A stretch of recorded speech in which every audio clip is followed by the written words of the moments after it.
Monsieur le Président, je suis très ravi. Monsieur le Président, je suis ravi de vous saluer à Saint-Pétersbourg. Merci d'avoir trouvé la possibilité de participer en personne au sommet Russie-Afrique, comme c'était le cas en 2019 à Sochi. Pour nous, votre visite témoigne encore une fois que vous êtes intéressé à développer les relations entre la Russie et le Sénégal. Je me souviens de notre rencontre à Sochi en juin 2022. Vous y êtes rendu en tant que président de l'Union africaine. Et je me souviens de notre dialogue sur la politique en général. C'est là, en fait, que l'idée de cette deuxième édition du sommet est apparue. Et je vous ai proposé d'avoir ce sommet à Saint-Pétersbourg. Vous avez soutenu cette idée et voilà, nous sommes ici. Pour donner suite à votre travail productif en tant que président de l'Union africaine, je vais vous dire que la Russie va soutenir l'initiative lancée par vous-même en août dernier concernant le siège à part entière de l'Union africaine au G20. Comme nous avons évoqué le développement multidimensionnel des relations avec l'Afrique et la priorité pour la Russie. Nous bâtissons ces relations sur les principes de l'égalité, du respect mutuel. Le Sénégal est un partenaire fiable et très important pour la Russie. Au bilan, selon le bilan de l'année 2022, votre pays occupe la première place pendant 2 ans à l'affilée au niveau des échanges commerciaux parmi les pays de l'Afrique subsaharienne. Les échanges commerciaux s'élèvent à 1,36 milliards de dollars. C'est une bonne tendance qu'il faut développer davantage. Il faut bien sûr augmenter les chiffres absolus. Il y a des possibilités pour augmenter notre partenariat en agriculture, dans les études géologiques, dans l'extraction des ressources, dans la pêche. Je sais bien qu'avant ce sommet, vous êtes rendu au Tatarstan. J'espère qu'au cours de cette visite, vous avez pu apprécier l'hospitalité traditionnelle du Tatarstan. Nos frères qui vivent là-bas savent bien le faire. Je suis convaincu que ça vous a plu. Outre la coopération régionale, des liens se renforcent dans le domaine humanitaire, la formation et la culture. Cette année, nous allons augmenter les quotas pour les Sénégalais de 35 à 75%. Merci d'avoir soutenu la création sur le territoire de l'Université de Dakar de la médiathèque russe, un projet pilote unique qui contribuera non seulement à l'apprentissage de langue russe au Sénégal, mais qui jettera les bases pour réaliser de tels programmes dans d'autres pays d'Afrique. Nous sommes disposés à développer les contacts sportifs, notamment à la base du mémorandum transversal signé en février 2021. Nous sommes prêts à accorder de l'assistance au niveau de la formation des athlètes sénégalais, même si je ne sais pas s'ils en ont vraiment besoin. Il faut noter que la Russie et le Sénégal ont une coopération fructueuse à l'ONU.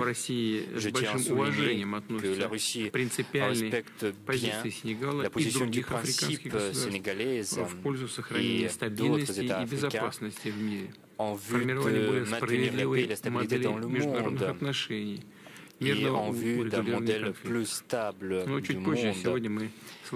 Nous allons en parler avec vous et nous allons poursuivre la discussion entamée en juin dernier ici même à Saint-Pétersbourg, une discussion concernant l'Ukraine. Je vous remercie.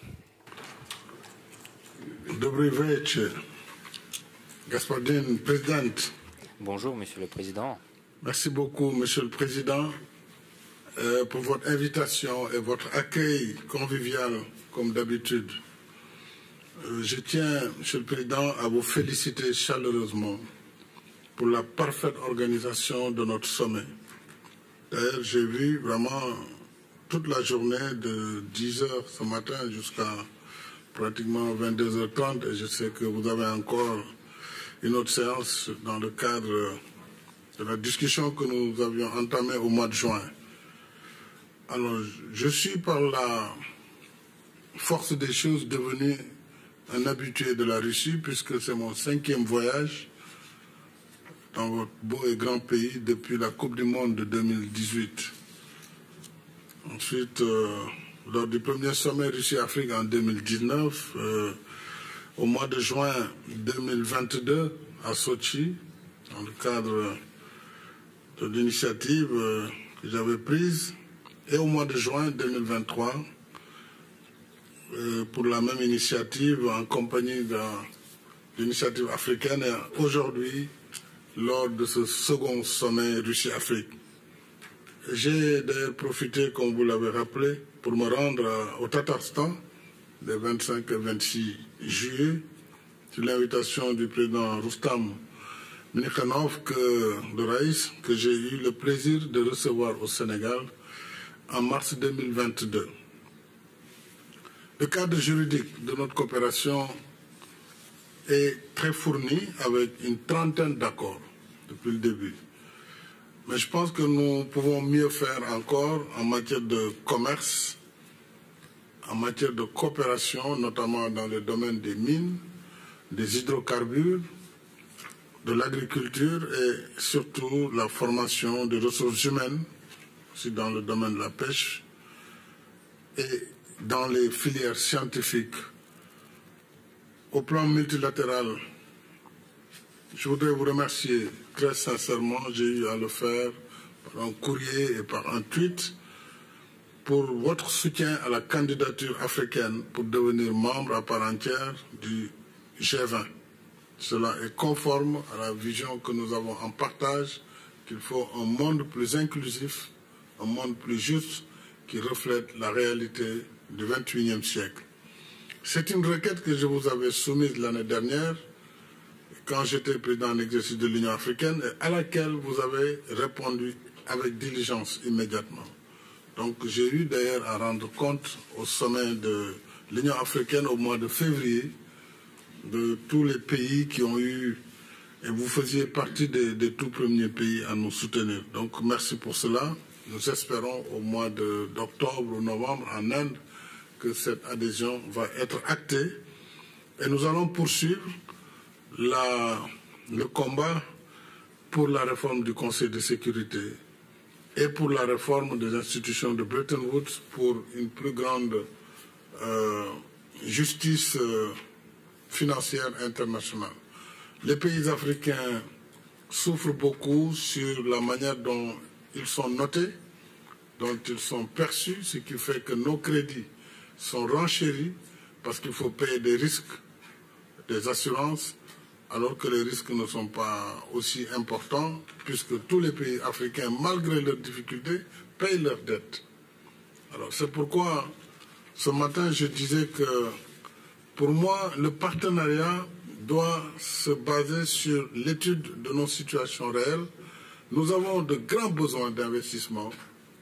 Il nous faut, avec les partenaires, voir comment construire des crédits dans la durée, s'il s'agit des infrastructures majeures, comme les chemins de fer, s'il s'agit de la construction de centrales hydroélectriques, ou même de centrales nucléaires pour certains pays. Ces grandes infrastructures nécessitent peut-être des projets régionaux et nécessitent des crédits sur 20 ans, voire plus. Et je pense qu'au-delà de la Russie, vous pourrez aider également la Banque des BRICS pour que ces grands projets africains aussi soient mis à l'étude. Je pense que c'est comme ça que nous allons renforcer cette coopération multipolaire, cette coopération entre la Russie et l'Afrique.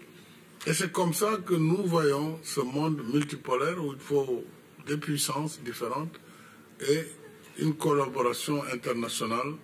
C'est la raison pour laquelle nous comptons beaucoup sur votre compréhension, sur l'initiative que nous avons engagée en faveur de la paix. Parce que cela va consolider cette vision d'un monde multipolaire où l'Afrique va jouer de plus en plus un rôle majeur. Et en tout cas, Monsieur le Président, je vais m'arrêter là parce que je sais que la journée est longue et nous allons encore discuter tout à l'heure du sujet lié au conflit. Mais je souhaite avec la Russie qu'on puisse étudier aussi les mécanismes sur l'achat de produits pétroliers et sur l'achat des fertilisants. Nous l'avions évoqué. Là-dessus, nous allons continuer le plaidoyer aussi pour que les systèmes de paiement soient ouverts pour les fertilisants. Parce que si ce n'est pas fait, nous risquons des famines. Parce que nous produisons, mais le prix de l'engrais aujourd'hui, quand c'est de l'urée ou c'est d'autres formes, est devenu très cher. Et tout cela se reflète sur le niveau de vie des Africains, sur les pénuries, sur le développement. Je pense que nous ne sommes pas loin de trouver des solutions.